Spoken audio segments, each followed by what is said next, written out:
I'm Mark Valley, and I have a new podcast where I spot, assess, and have coffee with spies, operators, and agents over stories of action, diplomacy, and intrigue. Check it out at markvalley.com. It's the live drop.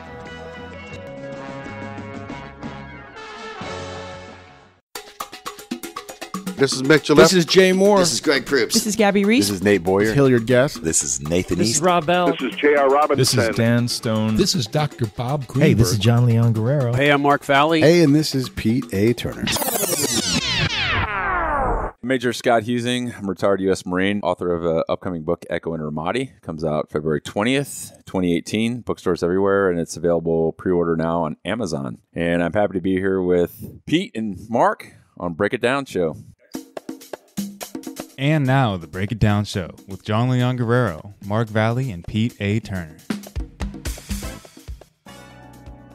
Excellent. Yeah. Glad to have you. This is cool. Boxing Day.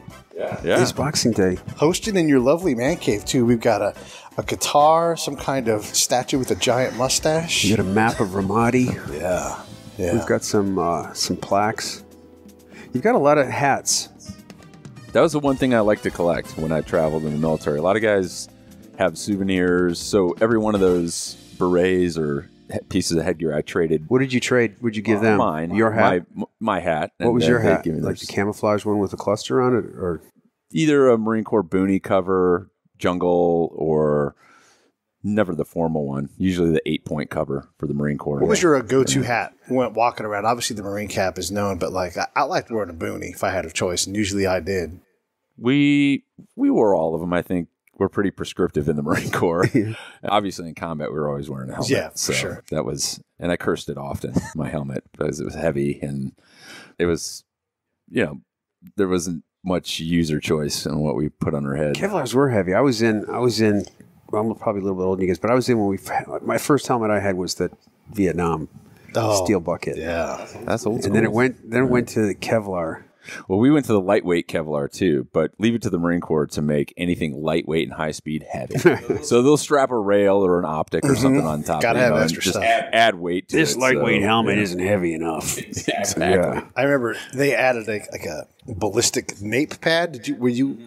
And so like we had to do a night fire thing, and you're supposed to lay in your belly, and lift your head. I'm like, physically impossible for me because I go to move my neck, the nape pad hits the back of my body armor, and so I'm looking straight at the ground the entire time. Yeah, like it's miserable. No way to get around it.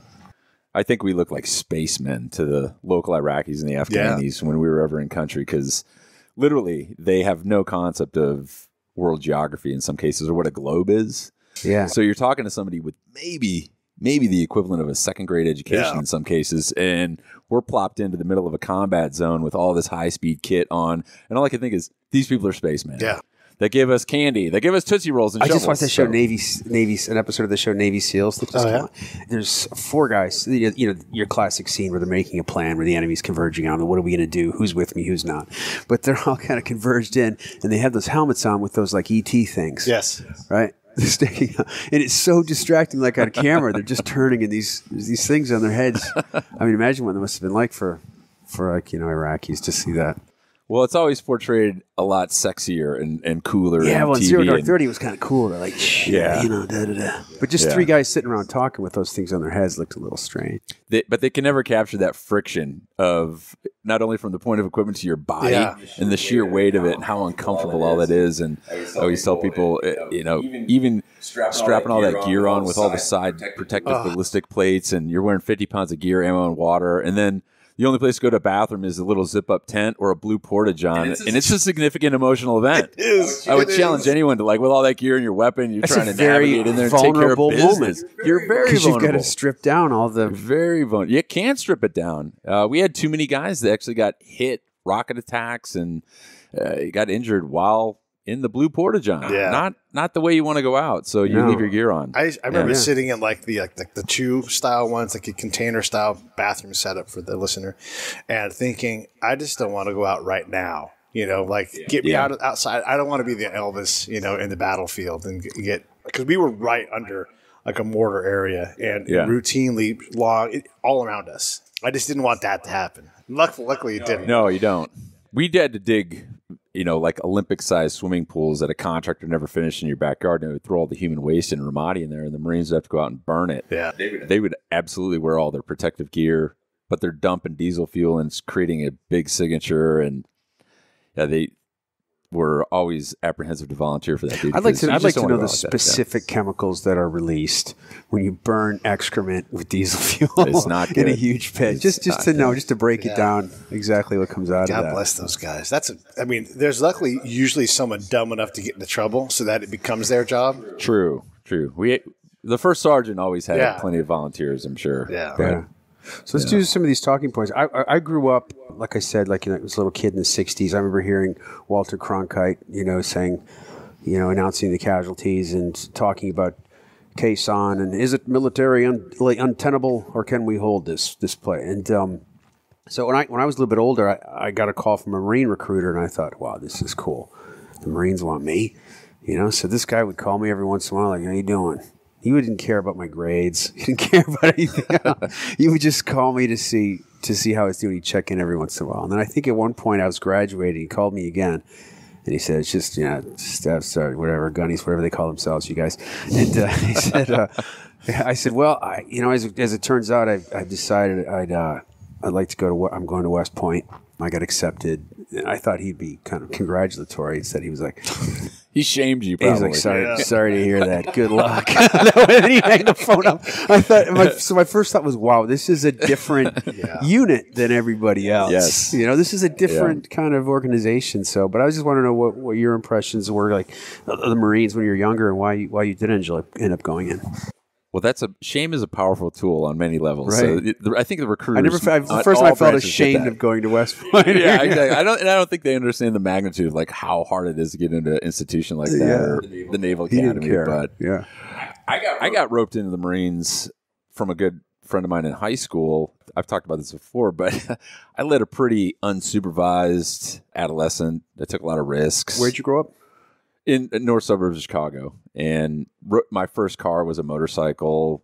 It ran with a rough crowd, ran from the cops, drank underage, not a lot of supervision. So when my friends introduced me to the Marine recruiters, these guys portrayed themselves obviously as they look like the biggest group of risk takers I'd ever met. So I'm like, these guys are a natural fit. I'm going to be perfect for this. Had no idea what I was getting into, and came home, told my dad, and he's like, well, good luck with that. And that was kind of it. Yeah. After my first enlistment in Desert Storm, and realized the error of my ways in high school after I barely squeaked out with a stellar 1.24 GPA. Damn. Went to college, got accepted to Illinois State, and I don't like to brag. It's no West Point, Mark, but they only let us select 50 or 60,000 in every year. So I don't ever like to brag. That I don't want to brag. They were just impressed that you could fill the application out with that 1 point. Maybe, yeah. So your recruiter wasn't impressed. No. It afforded me a great opportunity, and I did well in college. I graduated in 3 years, and that's really attributed only to the discipline I learned as a young Marine. Oh, wow. And so I got my degree, and then went through a regular commissioning program and went back in the Marine Corps as an officer because I really felt it was a place where I belonged. And I did feel like I wanted to pay it back a little bit to the Marine Corps because they gave me my education. They gave me the discipline to get educated. And that was my transition from enlisted to officer. And oftentimes people ask me like, well, what was that transition like? So you had a quick window as a civilian then. Essentially, for 3 years in school. I did, but I was still in the Marine Reserves. I drilled as a machine gunner at a local Chicago area weapons company. So I was still always tied to the Marine Corps in some point, because when I got off active duty, I initially went to the reserve component while I was going to college, and then slid right into my commissioning program and went to officer candidate school, and then straight back into the infantry. So it was an easy transition for me, and I always had this like visceral excitement for the Marine Corps. But when you're away from it too, you don't feel that you'll miss it that much. It's harder for some guys than the other. But I got more than my share after 24 years of service, so I have absolutely no regrets looking back on my career. It was great. 24 years. So does that the time in the reserve doesn't count, but your first 3 years? You get some time for the reserves. Yeah, since my initial enlistment, actually got sworn in 1988, was on a delayed entry program, and then came on active duty April of 89, I think. So where were you? Where did you go after that? Like you went to? They have a 90-day set of kind of like our Army's OCS. Yeah. Well, all Marine officers are trained in Quantico, Virginia, and they spend the better part of the first year of their life getting training before they're entrusted to lead our nation's finest. Same with the Army. Same with most service branches.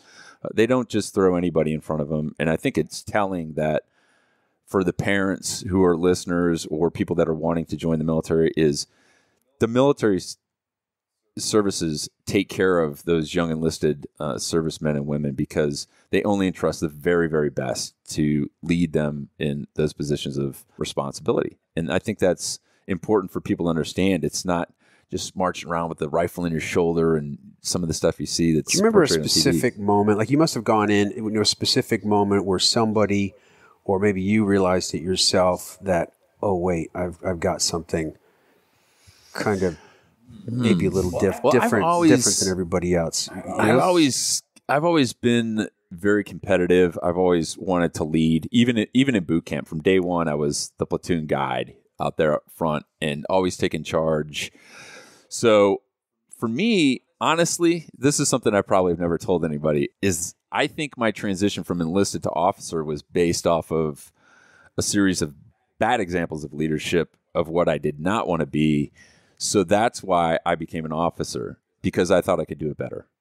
And I don't say that with a lot of hubris or ego. I say that because there's shades of good and bad in everything, in the corporate sector and in the military as well. So I did have a few bad examples of what wrong looked like, and I never wanted to be that guy. What did it look like? Apathy. Right. Just sometimes gross negligence, not realizing that. Was this during Desert Shield, Desert Storm? I think, during Desert Shield, Desert Storm, even in training environments, I think I had a few leaders that just felt they were self-entitled, and I never thought that. And when I became an officer, I always felt that my place was with the Marines. They may not have wanted me with them all the time, right, but as a Mustang officer, and for those that are listening that don't know what a Mustang is, it's a horse that has a couple different breeds in it. So if you're a Mustang officer, you've been enlisted and commissioned. But I always felt my place with the Marines, and I think that they appreciated that, and I tried to lead from the front in everything we did. And whether we were on a working party, I'd help move gear, and if there was, stuff to be moved, I was moving it. Yeah. If there was a patrol, I was on it. If there was a firefight, I was in it. And that's just how I wanted to be. I never subscribed to the adage that like officers should know their place and you shouldn't be seen doing menial task mark that those junior soldiers are doing. Yeah. I just didn't think I always thought there was a conflict there too. It's like, follow me. I'll be back here. I'll be back here. No way. I set the example, and then you're like, well, I'm on a frozen piece of road in Hungary. You're telling me I can't use the heater on my Humvee because you don't want me to asphyxiate, but you're in a fucking tent? Yeah. Like, are you kidding me? I never subscribed to that. Yeah. And I think it didn't make me a better officer. Sometimes I get asked that question too. Is like, well, did being enlisted make you better officer? No, it doesn't. It doesn't afford you anything. Yeah, it makes you different, and it gives you better perspective, I think, in some cases. But there's also Mustang officers, as you know, that are horrible. They think that, oh, I've been there, I've done that, so they don't have to do that. Those are very few and far between, but they're there. They exist. Or they're just really old and weird. Yeah. That's usually the case. Right? It's like, what happened? When you look back at those officers that you used as an example of what not to do, was it the effect of leadership above them? Is it the time of service? Because we didn't know. I think it's generational. I think also, as you fast forward to what we experienced in Baghdad and Ramadi and this long war, this global war on terror, I think the mindset changes and the culture changes a little bit, both in training and in combat. So you don't have time for that. And we as Marines, we'll eat our own for breakfast. We're pretty aggressive like that. And if they can't pack the gear, we get rid of them. And you don't survive long, right, especially in the infantry community or in any community in the military. I think in this day and age, we just don't have time for it. And we've got such a great volunteer force. We get the best. And I think that's awesome. And Bagram needs a planner. I've seen it, and it's that captain that's trajectory is done. There's not a lot of inertia in their career. And they show up with the infantry battalion or brigade. And it's like, hey, guess what you're going to be? You're going to be our liaison back in Bagram. 1,000 miles from here. Just because they don't get it. They they just don't get it. But how do Marines typically communicate? Like you say, in the infantry, we police your own or whatever. But how do Marines typically communicate, and how is it different from the civilian world? Well, how much of it is intuitive and understood? Yeah, the corporate business rules just don't apply. We don't have time for niceties. We don't have time for hurt feelings. And I think that is a positive thing in some ways. It's still a very professional environment, but I think that the beauty of it is you can say what you're thinking because you know that mission takes priority, vice bottom line. And it's the lives of the men you're leading and women you're leading that are ultimately your responsibility. So you have to be curt, you have to be direct, but you don't have to be, a tyrant either. You don't have to be talk down to the Marines. My philosophy is always treat everybody with mutual respect, the way you want to be treated, and just foster a team concept. And really, as a leader in the Marines, I think the key thing is having a philosophy that's short and easily understood by all, that fosters a team concept, and you can operate on the battlefield in a decentralized capacity. So that young kid in your absence knows exactly what you want him to do when you're not there to do it. So I just told him, I want you to win. We're the United States Marine Corps. We will train hard. We will fight. And we will win. So that's how often it. do you actually?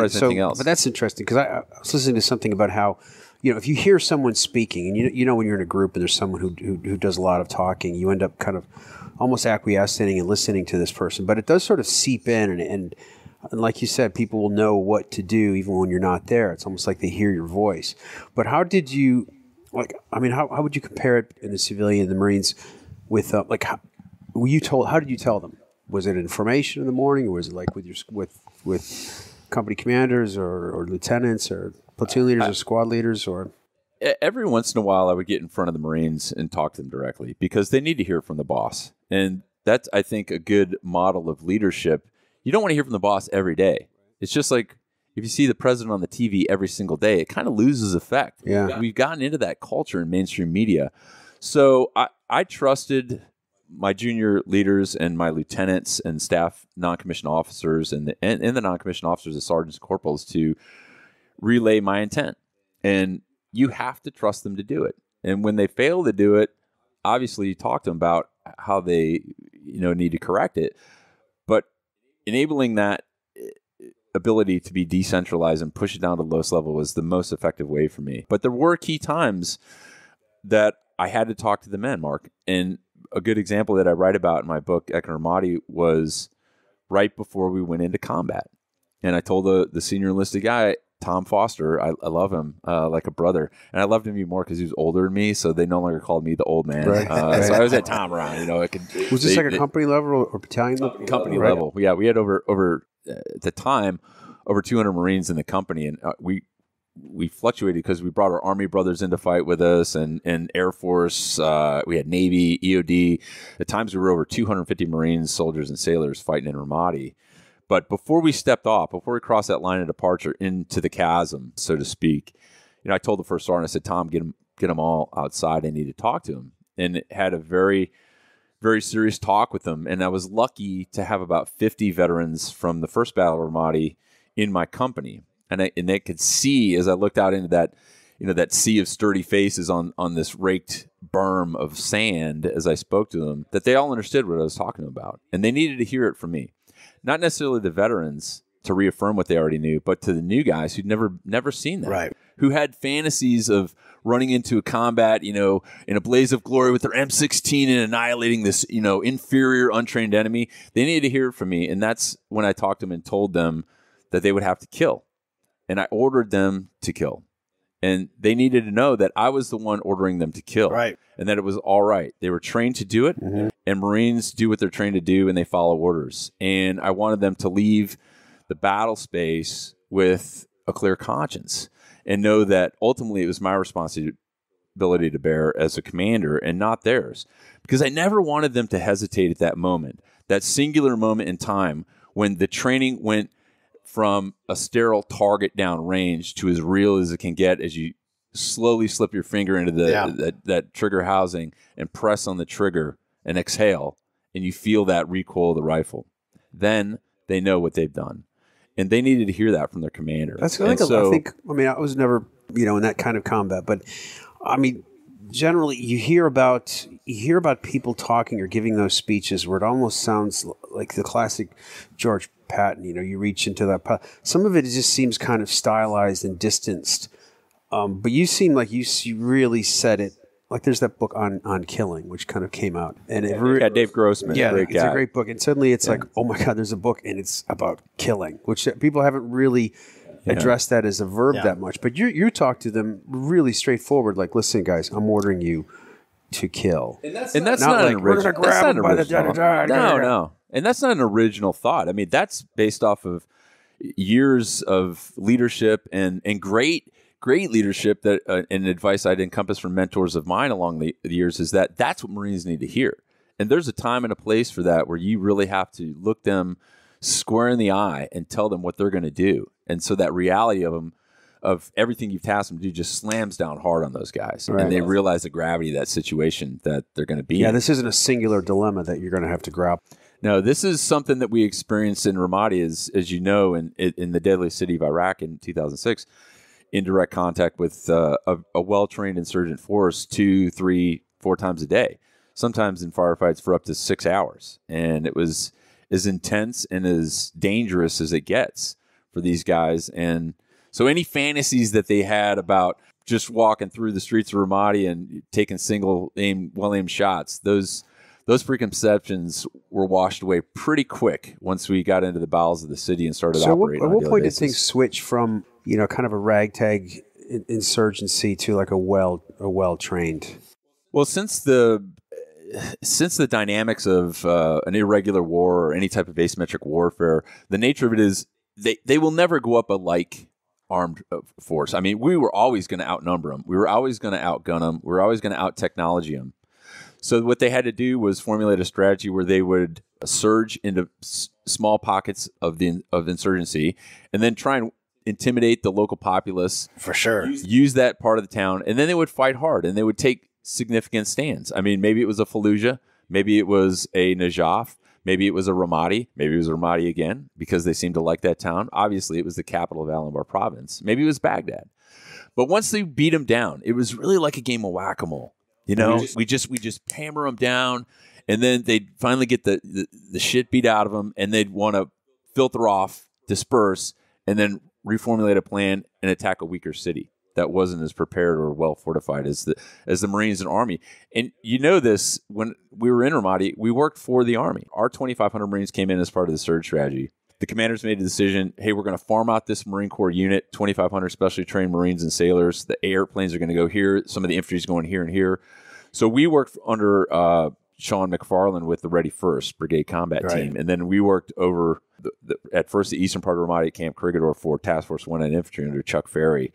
We bounced around a little bit from command to command and task force to task force, kind of as a blunt instrument of war. Mm-hmm. Because the Army was fielding about 80 to 100 Marines per company back then. So we looked like these rock stars by our sheer numbers alone.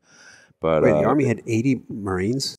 No, they had 80 soldiers per infantry company at times, because they had already been there 10 months when we showed up. So we just put the time we spent in Ramadi, it really looks like a scratch compared to the 19 months they were there. So they'd been there 10 months. We show up for a few months.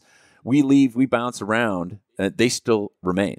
But after we left, after the Marines cleared out, after several months, they really made an impact in that city. And it really changed the face of the battlefield in Ramadi itself. There's a lot of opportunity, too, for the co-belligerent to get into different parts of the thing, too, because they have, like, we have jobs. They have dudes that need jobs. And so what's a co-belligerent? You know, your combatant, your other side, your enemy. Right. So, but cool I don't think enemy is the right word. I got too many co-belligerents. You're right. Now. I'm already typing it right now. Yeah. Well, because there's words that make me sound smarter. So I run into this co-belligerent on the freeway, right? He won't let me in. So you couldn't call me enemy. I like that term. There's such a depth in what you have to account for. Not necessarily here when you guys are that blunt weapon. I'm going to unfairly say it's simplified for you because the mission is kill. But for a lot of the people behind that very front end of the front line, it's, can we trust this guy driving this semi? Who's that guy with the broom? And who's that guy on the phone? And all these other things. And it gets really, for a commander, it gets really complicated fast. It's super dynamic. And in Ramadi, the interesting part was, you guys know we operate under rules of engagement that are laid down by Higher Forces Command. The Marines are not only the most lethal weapon on the battlefield, they're trained to kill, and they do so with lethality, but they also do it with honor. And they follow the rules of engagement. What was interesting is the rules of engagement were so restrictive or permissive there. There were no cars driving on the streets in Ramadi. There were no people out after dark. If they were assumed to be an insurgent, and it was a bad day. And that was made known to the folks in the town. That was made known to everybody in that city of 80,000 people that these are the rules, and you either play by the rules or you risk having a bad day. By the Marines and Army that were in town. But it was challenging too as you moved around and the dynamics changed on the battlefield, and you moved from city to city or area of city to city. The rules of engagement changed too. So for me to give a guy young guy like Pete, take this rifle and a box of ammunition and go from 0 to 60 and engage the target. And then I say, hey, Pete, now I need you to go from 60 to 0 and hit the brakes. So that is the real challenge for a commander, is to get that mental mind shift to understand, hey, everything that blinks out of the corner of your eye, you can't just shoot, positively identify the target and blaze away. So it is a challenge. I'm glad you brought up rules of engagement too, because we did start rotating back in. So guys that were in the second Battle of Ramadi end up out in East Baghdad, and we're trying to chill things out. Mm-hmm. Still a rough area, but that guy's experience is very hard hitting. He's an 0311. He's an 11 Bravo. He's an infantryman. And when he turns that, when he's gunning in an MRAP, when he wheels to the left and there's a car coming and not yielding, they're going to get 250 cal through the, 50 cal rounds through the chest. And then I've got to listen to the brigade commander go, I could prosecute this guy. It's difficult. Yeah, there hasn't been an active attack on a patrol in months, and he sits back and he thinks, and what this young soldier doesn't know is their career, their life is in the balance, and he says, nope, I'm going to let this one go because, this guy has the right kind of experience. I think the listeners need to understand too is, you just hit on it, Pete, is that young kid. And after I got done writing Echo and Ramadi, I was going through and I was looking at the characters. You see the Mad Scientist project here on the whiteboards. The average age was about 21, 22 years old. So that, imagine that. The gravity and the responsibility and the decisions they're making on other human lives in that type of environment, in the most chaotic environment, stress-induced environment you could possibly imagine. It just didn't get any worse or better for the infantry guys to do what they were trained to do on game day, but they were so young. Yeah. And I would look at them and I would see, Sergeant Valley. I didn't, and I was tasking him to do these superhuman feats on the battlefield, and I expect him to do it because that's Sergeant of Marines. But what I didn't see was a 21-year-old Mark Valley that only had 2 years of life experience, maybe after high school, and maybe 4 years of video games, right? Just playing video games. Who was a 35, 36-year-old captain who had a lot of life experience, a lot of combat experience already, a lot of deployments, to the Far East and other places. So that was a real challenge, and it took a lot of wisdom and experience and time to really look back. And maybe it was through writing the book that I realized that and really appreciated the fact that they never let me down, even though it was a 21-year-old kid. I just got a little shiver of fear. I'm like, oh God, what's Scott going to ask me to do? But thinking about it though, I mean, there's all these weapons in his office. Even though you say like like, oh no, I'm never going to get out of Temecula. we can start the insurgency right here. This is where you come for the zombie apocalypse. I'm coming here. Yeah. I'm coming here. We got horses. Yeah. I'm going to grab my go-to bag or whatever it is. There you go. Yeah, just go bag. Go bag. Go bag. Okay. Doesn't matter where you're going. Mark shows up in zombie apocalypse with a shaving kit. Wrong bag, Mark. The go bag, and then you be well groomed. You find your prepper friend who's got the best stuff and tells you about it. And I go to some Instagram sites. They lay it out. I love that stuff. Yeah, then you just go. The diagrams of what you need, like in a picture. Yes, right? Exactly. You go to that guy's house and get everything. Yep. That's You it. love the junk on the bunk, didn't you? I love that stuff. And the rifle cleaning towel. I love it. I love all. I still had. You know what? You know what I had the other day? I was going through my house. I still had my rifle cleaning kit. Nice. Wow. That was pretty nasty at this point, but it was still there. I forgot what I was going to ask you. Oh, I know what it was. It was you say, but when you're telling this guy, this 21-year-old kid, this Sergeant Valley, whatever, and you see that little flash, like you can't ignore certain things. You see a little flash of fear. You know, you see the guy. How do you deal with that? I mean, you say like as Marines, you don't really acknowledge emotions, but we're human beings, and how do you process that and translate that into like effective direction or leadership? When you see that hesitation, you just have to get out front. You have to get out front and lead from the front. That's all there is. No, but to it. I mean, when you're telling a subordinate to do something, and you see a little flash of like fear, maybe insecurity. I mean, what is that? Well, it's not a leadership trait or principle, but you also have to be compassionate and understanding. If you're not. Hey everybody, P.A. Turner from the Break It Down Show. I want to officially announce right now our relationship with Tactical16.com. Tactical 16 is a bunch of warriors like me telling their stories. Fiction, nonfiction, novels, screenplays, all kinds of things. I just want you to have on the top of your mind the name Tactical16.com. A compassionate leader and understand that they're human beings, I think you're missing it. Mm-hmm. And, it was...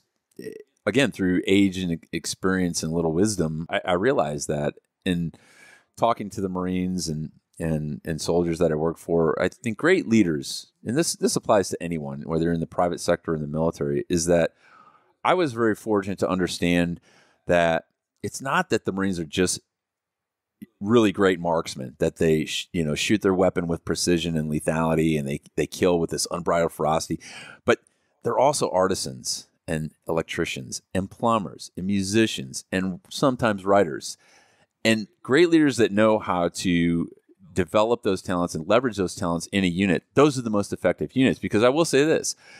Our company that fought in Ramadi in 2006, we weren't the most elite unit out there. We weren't the biggest badass company of Marines ever walked the face of the planet. That's not what it's about. It's about the chemistry, because we although we weren't this elite unit, we had this remarkable chemistry because we all understood what we were going into, what we were experiencing, and then also our leaders really understood how to leverage those individual talents at the micro level. And that was a key component to our success, and probably a key component to the fact that we're still so connected to this day through social media, through our reunions and our association, and the book is a portal for those that are still healing, to read Echo and Ramadi and understand like, hey, this is my story. And that may not be me that Scott's writing about, but it's very emblematic of what everybody experienced during those conditions that were so horrible, fighting in a place of just massive uncertainty, but with most certain danger that was in front of these young kids every single day. And it was remarkable. 2-4, was that who you commanded in Ramadi? I commanded Echo Company, 2nd Battalion, 4th Marines. The battalion commander was in a different area, so they took part of the battalion up north. Yeah. And then myself and John Smith, who was the commander of Fox Company, he was in Ramadi with me as we fought with 1BCT. Who was left from the first Battle of Ramadi? Surely there are people in that unit that were still there.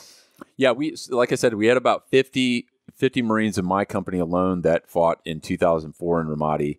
And what's remarkable about that is they were almost the only battalion in the city, yet the young guys, the lance corporals and some of the sergeants who had been promoted and matured were amazed that the level of fighting had intensified and was more frequent in some cases, even though the battalion back in 2004 sadly amassed a casualty count that's been rivaled by few on this war on terror.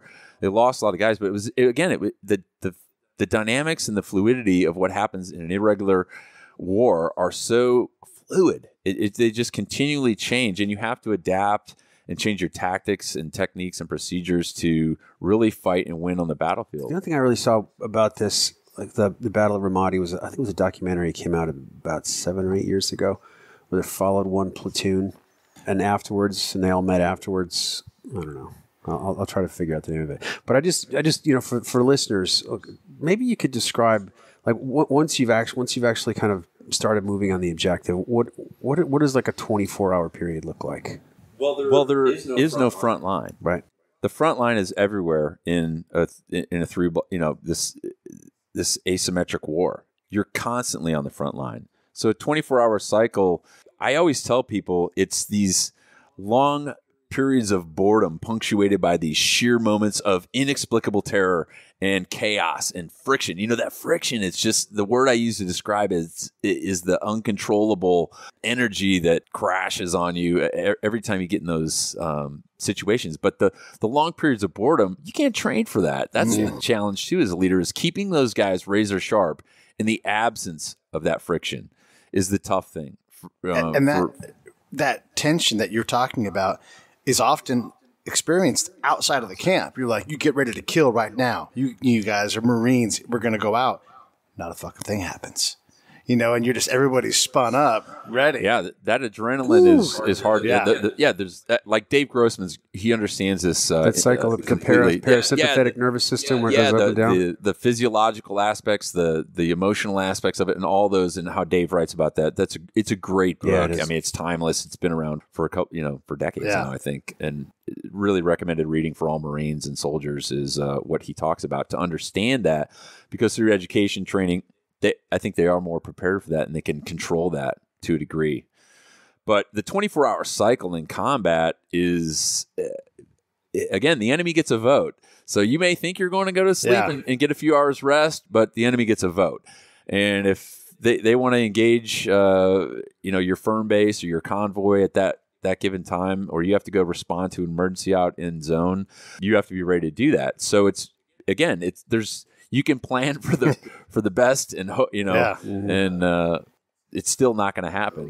What do they say? I think plan for the best, expect the worst. Yeah, exactly. Yeah. Plan for the best, expect the worst. My buddy Joel was in the 2-4 in the first Battle of Ramadi, and I'm texting with him now, telling him, he's like, "Where'd you get that guidon from?" I'm like, "I didn't get it from anywhere." But he's got a couple quotes. One was "fuck that town." And I got to agree that fight was a hard fight. But also, they said they lost 35 guys in 6 months. Yeah. And that's just, it's crazy. They suffered a couple of one really deadly ambush in April of 2004. And some of those guys were in my company, just 18 months later. Yeah. They're back in the same town after being 18 years old and losing 8 guys in your squad out of 12.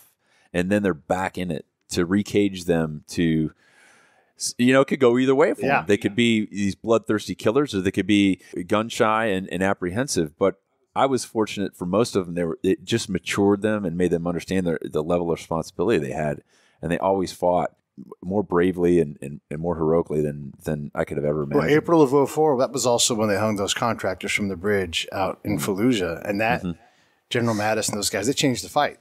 It did. And they started.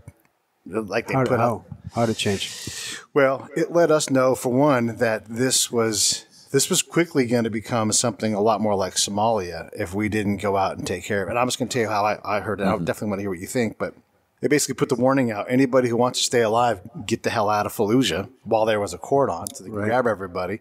And anybody left in town is just asking to get killed. How did they get that word out? Did they drop flyers or anything? Through loudspeakers, flyers, radio, broadcast messages. But it was the same in Ramadi too. Yeah. In 2006 is get out or stand by for a bad day. And there were situations like that where I'd be engaging guys literally on the other side of my ranch here, 100 meters away maybe, and we're dropping rockets from Fallujah into the center of Ramadi that, the Fallujah rocket batteries were firing for us.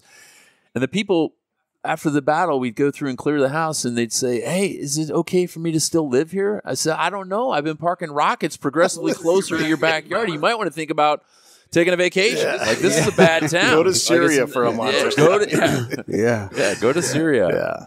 But it was crazy. And there was so much conflict, so many people dying Iraqis that they had to take pauses in battle. Like, we're going to take a time out and just let everybody clear the streets. It was that hard. And then, like you said, you come back for the second battle and the fighting is harder.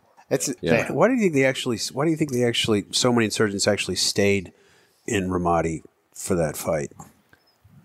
I mean, does it seem like tactically it was a good move? What's interesting about that question is every book that's been written about it, and there's been some great ones, I tried to capture a little bit. And I remember, as a writer and as an artist, you go through this, people will say, well, the book didn't have this, or can you talk about this? And one of the questions was, well, you don't really talk about the antagonist. The insurgent, I go, yeah, I didn't have time to sit down and have chai with Allah, the insurgent, and say, so what were you thinking this day when you blew up our convoy? And what was your ideology? What does it mean for you, for your training cycle? Like, how did you prepare for 1,500 Marines to flood the city? What's your tactics look like? Yeah, that's a different book. Mm-hmm. I'm not saying it's never going to be written, but I had visions of going back to Ramadi and 10 years later and kind of walking the streets and doing a battle site tour and memorializing the guys we lost. But ISIS got a vote.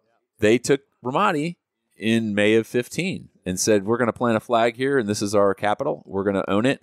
So my dreams of walking down memory lane in Ramadi 10 years later, when I finished the book on sort of a happy ending, democracy's blooming in Iraq and the streets are filled and the shops are open. That was all just a pipe dream. Yeah.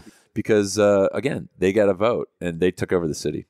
That vote is significant. And a lot of what causes that fight in that location is politics, not ours, because that's a different story. But their politics get a vote, too. So in 2004, you have the elections, and the Sunnis who were in charge, they had the education, they had the power. They said, no, fuck that. We're not doing that. And they didn't show up to the elections. And then they got to hand it to them, and the elections actually happened. And so that turned into, well, politics didn't work for us. Let's grab some guns. And then it turned into this fight where we're in the middle of this, I wouldn't even call it a civil war, but a fight for power, for sure. Yeah. As the old regime was trying to hang on to whatever they could. And rightfully so, because they did have all these things. They're supposed to want to keep it. And you guys end up in there being the co-belligerent, trying to help sort that out. And it's just, man, it's tough. It's tough when you deal with that. Yeah, it's tough too to try and impose from the military and the political military structure and how that blends together. And I got a great glimpse of that when I was in Baghdad in 2004, working there. And it's really difficult for the average American to understand how much pressure there is on the U.S. system. And again, we always try and go into these cultures, and I was just chatting about it this week, and impose our meager 250-year existence on a 5,000-year culture. And it's American hubris at its best, to think that we can do this and ram our fast food and ATMs and all this down their throat when they've been doing it their way for 5,000 years. Yeah. So they're very reluctant to even accept our style and to get them to understand that is a challenge. But as a soldier on the ground, as a Marine commander on the ground, we don't fight strategies. We fight enemy, and we engage physical threats. You can't fight a strategy. And whatever your philosophy is on like how to fight and win an insurgency by, shooting them with a better idea or whatever adage you want to use, there's multiple philosophies. But at the end of the day, you're a Marine or soldier, you follow orders and you're going to fight. And that's really what we were at. And that's, I write about that in Echo and Ramadi too, is obviously there's the firefights and the explosions and the friction, but it's also balanced with the personal and the emotional. And I wrote the book, as you can see, balanced that way, because it's not just about the fighting. It's just not about the friction. It's about the families and the Marines and everybody that supported us while we fought, and that they continue to support us to this day as we continue to heal and support each other through this amazing network. So I wrote this story in a way that was easily understandable to all the readers. And so a lot of the military jargon, a lot of the political military stuff that I could have used the book as a platform for, I didn't. Because what was important to me was to write about the feeling and to write about the emotion and about the people. Because I don't like writing about things or places like this military chronology. I want to know about Pete. Yeah. I want to know where you grew up. I want to know why you write, Mark, or why did you act, Mark? What's so cool about it for you as a soldier to a civilian? It's about people. So I think I got a good balance of that in the book, and I've been very, fortunate through my network and for you guys. I mean, to come out here to my house and hang out and, want to hear part of my story, I'm honored. And the support I get from guys like Bing West, Jack Coughlin, and Oliver North, you see the book, he just chimed in. These guys have really staked their reputations on someone they know almost as a pen pal, but we're fellow Marines, and they read the book and they support it. I think it's amazing, this family that we have, that despite any differences, there's a connecting point with you, Pete, even though we just met today. And there's a connecting point with Mark, as people that serve in the military, and such a small percentage of people that actually do, less than half of 1% of 330 million people in this country. But there's something in you and me that wanted to protect, or wanted to do something that other people couldn't do. And that kind of ties back, why did you join the military? Why did you become an officer? Why? Because there's something in you. And it's not in everybody. And you guys, I thank Mark for his service already, but the same to you, Pete. Thanks for your service, because not everybody can do it. Not especially in Ramadi. I mean, one of the things I always think about, in particular with Ramadi and Iraq and everything, I don't know if you're aware, but the Arabic word for Ramadi is gray, or covered in dust. City. Yeah, and it is a gray city. What you think you have no idea, And it's like we were talking earlier, looking around the map, it was just a vast wasteland that it literally looked like it'd been standing at point blank of a shotgun, kind of like an old Elmer Fudd. Hair burned off and everything. Yeah, he blasts himself in the face with a shotgun. It destroyed, pockmarked with bullet holes, but what we did there, or what we did in Baghdad, or what the Marines and Army did in Fallujah, I tell this to all the listeners too, especially our veteran listeners. And Mark has said this, and some guys, I was in the Army, but I wasn't in Ramadi, man. I didn't go to combat. I don't care. It doesn't matter. There's no such thing as combat leadership. Yeah. Just leadership. And I never attribute any of my experiences to combat, or I was in the military and I just got on the bus, or I got on the boat, or I got on the plane, and that's it's all timing, 10 deployments in 60 different countries. Yes, but hold on. I can't let that go. No. Yes, you're right. As soon as you volunteer, and this is the moment in the podcast where Pete pushes back. Here we go. You don't move the table. You don't get command troops in combat on accident.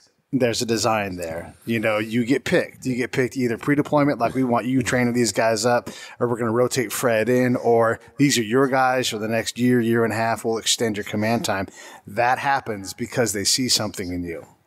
There's no doubt. So what did they see in you to let you lead men in combat?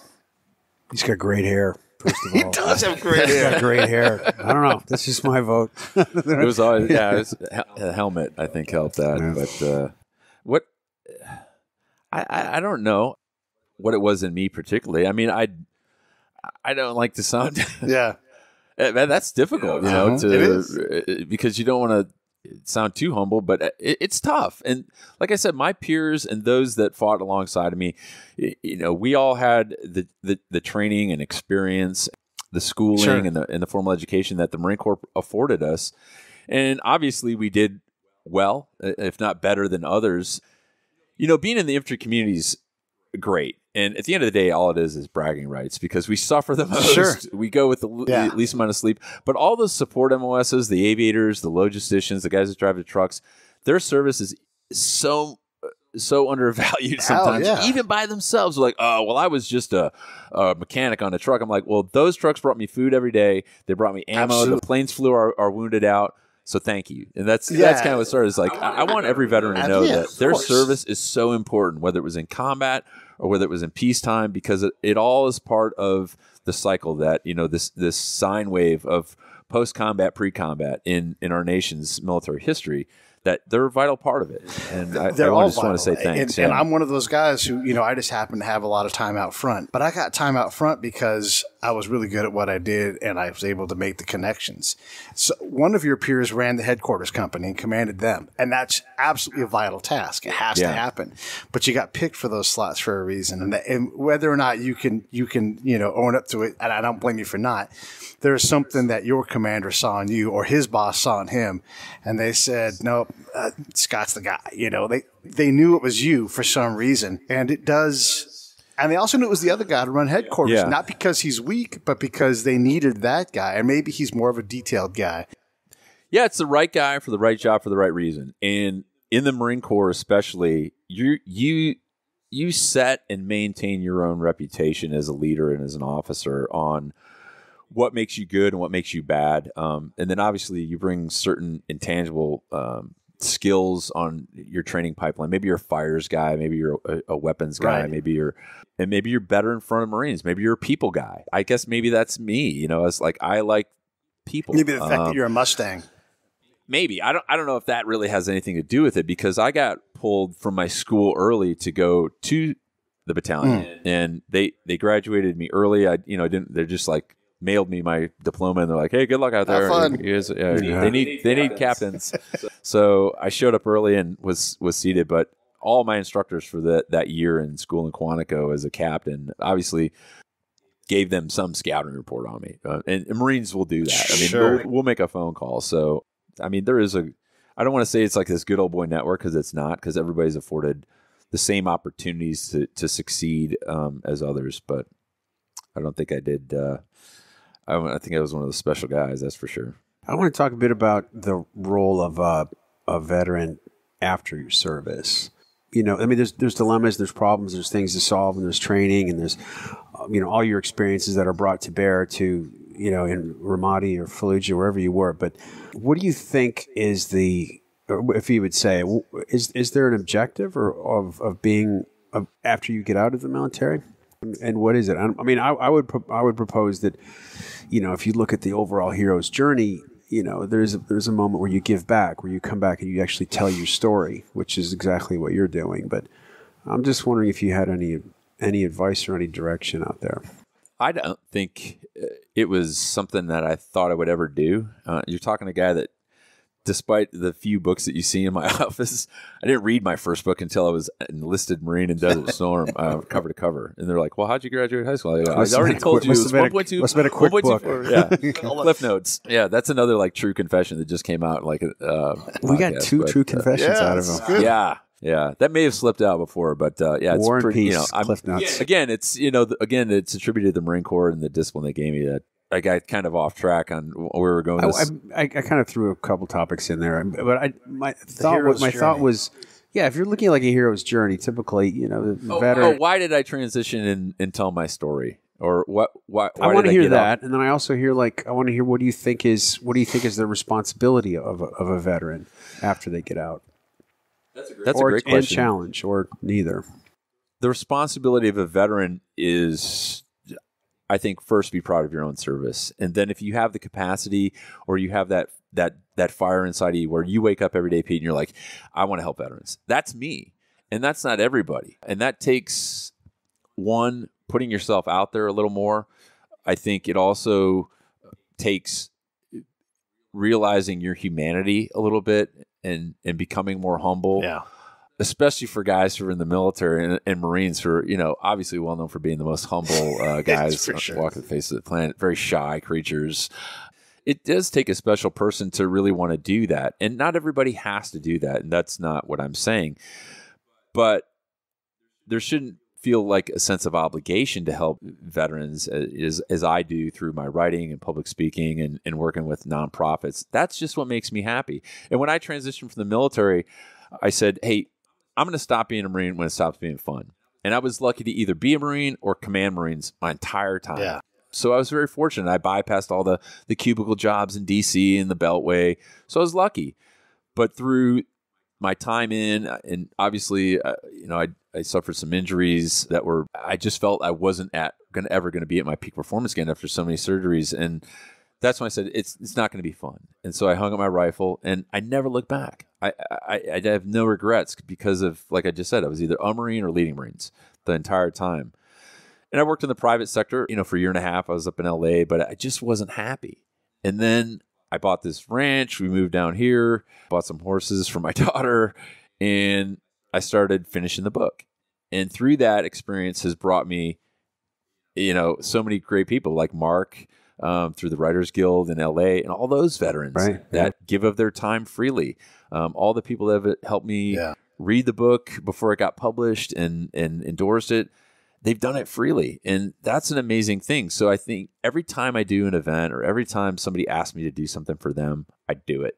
and I don't ever miss an opportunity because I never know the next Mark Valley or Pete Turner is going to be around the corner if I don't pick up the phone, or if I don't go to that golf tournament, if I don't go to that, speaking function, or I just think it's an amazing network. I don't mean to guide the answer or anything, but that's what I'll do anyway. But it seems like what you've done is you've re-engaged in a community, in a separate community. I mean, I love the book by Sebastian Junger, which I've only read part of it so far, but I read the article of Tribe, right? Yeah. Where he talks about a lot of problems veterans have when they're kind of transferring back into civilian life. They think, why is this so difficult? Why is it so difficult for veterans coming back into civilian life? And he proposes that, moving within a unit or an organization or a group of people that are very closely bonded, that have a mission, maybe 100 to 200 people.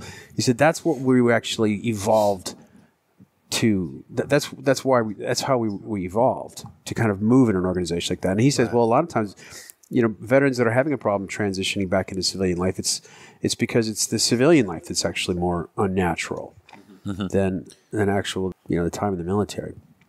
But I just wanted to know what your thoughts were on that. I never thought that the Marine Corps defined me as a person. So I may be a little bit of an anomaly in that regard. Even though I love the Marine Corps, I had, like I said, I had this visceral excitement about being a Marine. I love the regimented lifestyle because it was probably something I lacked as a wayward youth. But I love the risk. I love the intensity. But although the Marine Corps is a big part of who I am, and I'm very grateful to what it gave me, I don't think it ever really defined me as a person, because I always knew kind of how to be militant and also be civil. Some guys have a difficult time making that. But I guess I mean what I mean is not necessarily the Marines or the Marine Corps, but I'm just talking about the group, like the size of the group, and the fact that you did have a mission, you did have objectives. I mean, do you miss that sort of that kind of family? I mean, no, you don't. I don't miss it. I don't miss that in and of itself. I miss the people, but what I tell the especially veteran listeners, and we may have even talked about this before, is you feel like you're this invincible group of Marines or soldiers, and you can never be more empowered, you can never be more cohesive and have that sense of fraternity than you do while on active duty, right? You think it's never going to get any tighter than this. But I got news for you. When you leave the military, whether it's 4 years or 24 years, if you extend yourself and you connect and stay connected to veterans organizations, to active duty battalions, to volunteering, that network is even bigger. And I've experienced that not only through my writing and speaking, but helping out with charities through Save the Brave, which we help vets with PTS, which I'm the executive director of. My Gold Star Mothers and Gold Star National for all of our families that have lost Marines and soldiers in combat. Our Gold Star families are this remarkable, amazing group of people that I just can't describe them as anything more than extraordinary, because they're not ordinary people. But when you do that and you expose yourself and open yourself up to that tribe, that 100 people is now grown to 1,000. 1 million. It's really exponential. The more organizations you let in or become a part of, and you got to be careful too not to spread yourself too thin, because it also, for me, becomes overwhelming, because I always want to say yes. And then there's times people say like, hey man, you got to slow down. You got to do, but that's how I need to be in this chapter of my life, is continually doing things to stay engaged, continue writing, continue speaking, continue working with veterans, because that's the pace I'm used to. And that's what I probably miss. If you were to ask me, Mark, like what it is that I miss or what was the hardest transition, it's the friction. It's the absence of that friction that is really tough for me to adjust to, because my entire life, from a young stud in high school playing football, racing his motorcycle over 145 miles an hour in Chicago, to being in the Marine Corps, to going to combat, to all this high-risk behavior. There's not enough co-belligerents out there. Yeah, all that co-belligerence I was surrounded by. Where are the co-belligerents? Exactly. They were coming out the yin-yang. But that absence of friction is something that I found was a real challenge for me. So I've replaced that with a healthier lifestyle, I suppose, through writing. That's my thing, working with veterans and helping people out and staying engaged and keeping sharp and knowing that, yeah, the Marine Corps was a great thing. It was a big part of what I did 24 years. You can't erase that. Yeah. But that's what I did, not what I'm doing. But what are you going to do? That's great. I mean, you can look around this office, all this stuff looks fancy, but if it burnt down tomorrow, it's just stuff. It's just stuff. And I really have it because I understand that to other people, it really means more than it does to me. All these medals and awards and patches and plaques from, they don't, what means the most to me is the people that gave them to me. And I could tell a story about all of these if somebody wants to ask. And when I bring a young kid in here, or even an old guy like you, Mark. Right, yeah. The old man. We're the same age, so I'm busting his chops. But they all have a story behind them, and that's important to, as a storyteller, to be able to have a start point. Because we'd be out here for an entire weekend if you want to hear about all this crap on the walls. But it's just, again, it's representative of certain points, and it was a great thing about being in the military is the people that you meet. I mean, there's so many great people. That is true. The family is fantastic. And then so for those of you who missed it, you said Gold Star mothers. And these are moms that have lost a child in combat, and they definitely are. It's choking me up a little bit. I'm pushing through the choking up. No, it's but tough. it's special. Yeah. And when they touch you, there's no unbeing touched by what they've gone through and how much they care.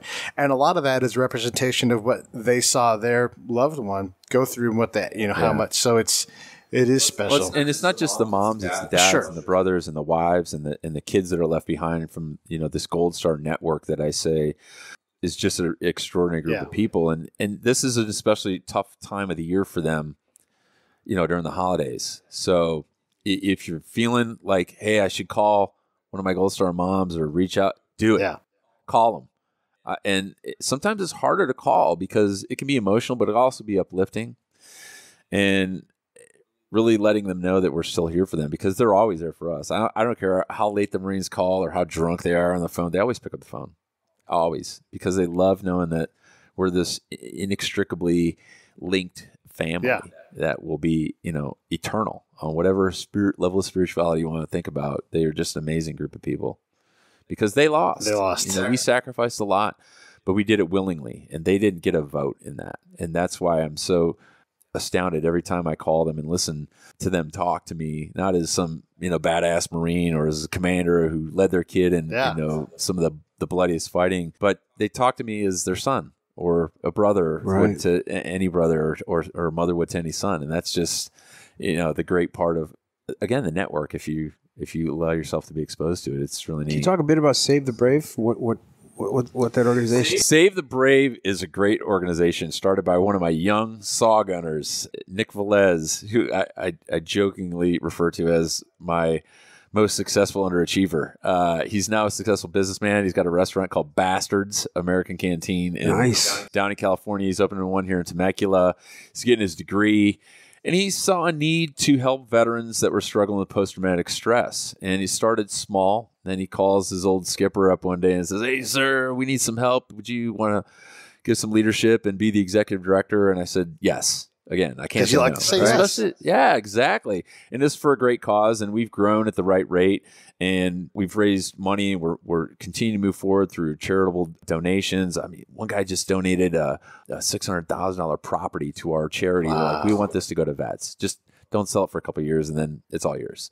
So I've never, again, ceased to be amazed by this family of supporters and people that don't know what they want to do to help veterans. Right. I'd say just make sure you find a good one because there's gradients of good and bad even with charities. Go to Charity Watchdog. We're a certified 501c3, and none of us on the board take a single dime. All we want to do is help vets, whether it's offshore fishing to the Channel Islands or Big Bear or Arrowhead or, linking guys up with resources. That's what we're good at. We're good at connecting guys. And if we don't have the resource, we find the resource for those guys and women. And it's all veterans that we work closely with the LA Vet Center and San Diego Vet Center that make sure that they're legitimate service members in need. Right. So it's not just some guy. I want to go to the Channel Islands. Yeah, by the Home Depot, like proudly served. Give me a cup of coffee or give me your money. So, but it's been really rewarding, and Nick's done such a great job to establish and maintain the credibility of the organization with all the leadership we brought on board. And it's just something that really makes me happy. So do you sponsor other trips or do you connect people? You connect veterans with PTSD? We sponsor them through our own donations. We do several charity functions throughout the year, and then we use those monies alongside donated services through great programs like Stoked on Fishing, which is this massive YouTube channel. They have this armada of boats, and they take veterans out, and we do fishing trips, and so we offset the costs, and and we partner with Stoked on Fishing and Andrew Pereira, who's the executive producer of the show and the CEO, and Shay McAtee, who's the host, through Fox West Sports. It's a really cool endeavor. And if it was up to my outreach director, Lalo Lopez, we'd be like fishing every weekend. I'm like, yeah, we're going to do a couple other things too. So, but he's great. Really great. That's cool. Yeah. Are you going to read your own book? Are you going to have an Audible copy of it as well? I'm not going to read my own book. My publishing house does that. So they get Arlie Army to do it or somebody. It might be an Army guy. But see, like Patton, it was a Marine. No, Arlie Army. Arlie Army. He might be into it. I think he lives up in the high desert up there. He does. Yeah. Lancaster, I think. He does. He goes down to the Marine Corps Recruit Depot in San Diego often. Oh, does he? Yeah, it makes Tell him I said hello. Maybe he'll remember me. It is not. I did a movie that once. There's a picture around here with me and Arlie Army somewhere. Yeah, we're gonna do. There's an Audible version, Kindle. We're lucky because my publisher's done a great job in selling it to Barnes & Noble, Amazon, BJ, Hudson. I mean, they've been earning them. Is there a screenplay in the future? Is there a screenplay for Echo and Ramadi? I don't. Again, it's probably a little bit of my humility is I don't have the cinematic vision of it. Everybody that's pre-read it says, man, that's great. Like Stephen Pressfield, who just said, hey, Echo Ramadi, great title, sounds like a movie. I guess I just don't see that because I don't see myself, maybe Mark would play me, the older. Because I don't think that works. I think I'm too young. Too good looking, too young. His hair's too short. Yeah. But that'd be the good Marine version. I'm not a trained screenwriter, but if somebody wanted to do it, I think it'd be another great tribute to the Marines and soldiers that fought in Ramadi. I think it's important so that battle too, as you know, doesn't fall into the shadows of the Fallujahs and the Baghdads of the world, because it was a very significant fight. It was a very deadly fight, not only for the Army, but for the Marine Corps. And it's a piece of history, and it's a story that really needed to be told. And it was really my honor and privilege to do almost 100 interviews with the Marines and soldiers and my families to write the book. I don't think along that lines. I mean, me and Mark, as we spent a weekend together up in LA at the Writers Guild, by a sea of actors and screenwriters, I'm this maybe one or two book writers there. You kind of feel a little out of place, and Mark's working on his novel now too. So it's we were talking before we fired up the mics here. It's that emotion that you get in a book. That the detail and the emotion, the feeling of people and what they're thinking that gets lost in the screenplay. But I think there's a place for it. Absolutely. I like it. So how is that experience going to inform the next book that you write, of going through publishing and promoting it? Well, the great thing is, especially for the veterans who are writers out there, or anybody is, luckily within your contract, they get the right of first refusal. So I keep the same agent, I keep the same manager, and they get to pre-read the first few pages or synopsis of the second book I'm working on, which is another great story of military heroics. I'll leave it at that.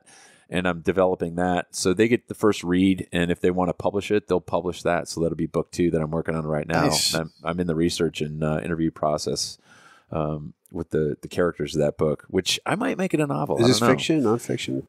It's a true story. And so it may be title inspired by true events, and then allows me to not change the facts of what happened, but maybe add a little more interesting aspects of how things move in the military. Historical fiction kind of thing. Yeah, maybe. Yeah. I'm not sure the genre I want to. Do you write first person, third person? Kind of omnipotent third person a little bit, where I can kind of go into Mark's head and Pete's head. I know exactly. Brenna, Pete's daughter's in the studio here in my office, and I wouldn't even need to know what she's thinking right now. As a 20-year-old, she's like, please make this interview in. Kitty, shut up. But yeah, Daddy, make it in. Hey, I didn't bring up you too. That's good. That's a good thing. But were there any characters in your book that you sort of felt a little more? I mean, she wrote in third person, but were there any characters that you had to be careful of not sliding into too close of a POV of them? Like you said, you tried to keep a distance with everybody.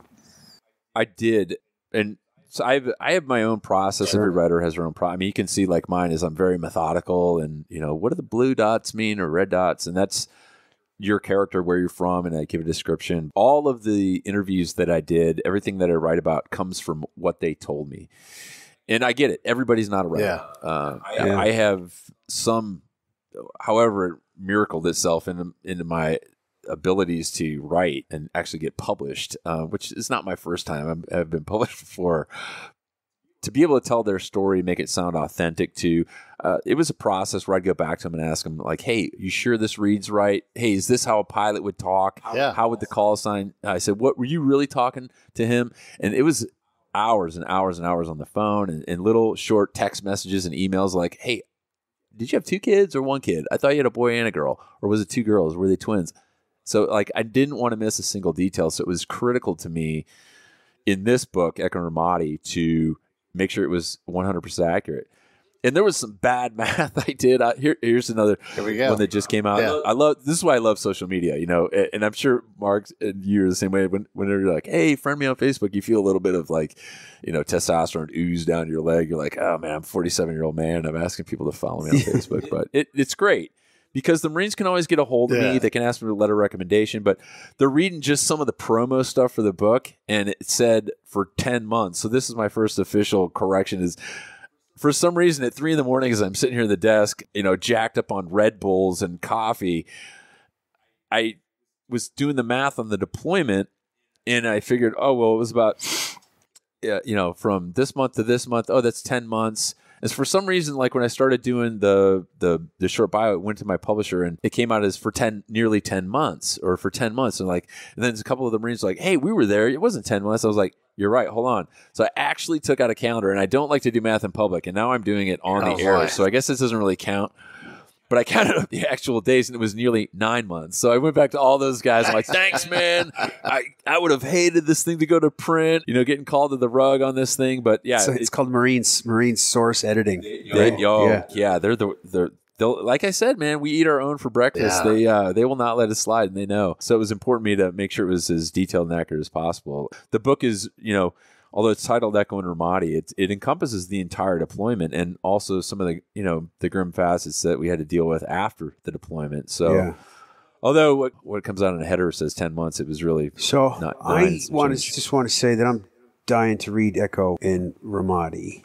It sounds like it was a really important battle, but just you personally, just having met you. I mean, you're writing this, you're not writing it like in a first person. You're not out to make yourself into a hero. You're writing it for a purpose, which is to tell the story and let people know what happened, which I think, it gives any creative endeavor, momentum to have that kind of a purpose. And thanks for writing it. Thanks for your service. No, it's my pleasure. And I think that was probably one of the biggest compliments that Major General James Livingston wrote the foreword to the book is, if I read anything from that book, I would read his foreword, and it was the fact that the story was told with the amount of humility and respect that I do have for those soldiers and Marines that I fought with is really the most important thing to me, was to be able to tell their story, and it was really my honor at the end of the day.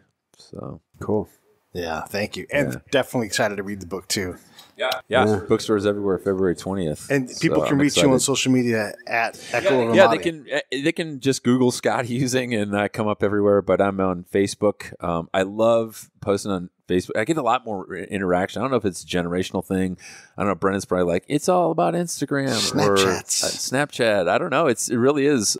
Like, depending on your following. But yeah, they can follow me on Facebook or at Twitter at Echo and Ramadi, or Scott Huesing at Instagram, or just visit my website at www.echoandramadi.com. And once the show comes up, I'll put a link towards your Amazon author profile too. So if people want to buy the book, go ahead and just click on the link underneath the show. Even if the book is not, you can pre-buy it, and by the time the show comes out, it'll almost be out anyhow. So yeah.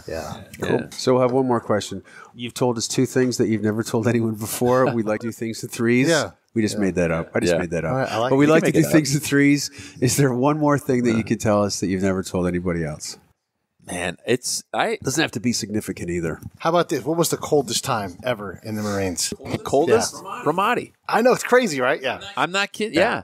And I've been at high altitude. I've trained in Bridgeport, California. Mm-hmm. I've been in Germany doing special forces training with those guys. And Ramadi, I'm sure it was like the fatigue and the malnourishment Yeah. and the constant sweating through your body. I was never cold. I'm from fucking Chicago too, man. It's like I've never been colder than I was. I just could never warm up. I patrolled so much in Baghdad that I outwalked my Velcro. Like my blanket fell out. I didn't even know. And I came back and I'm like, holy shit, my blanket's gone. And so I had to go get a new body armor. But like that's like sweating and everything else. Yeah. And you're right. I've been freezing cold in Baghdad. Oh, it's nuts.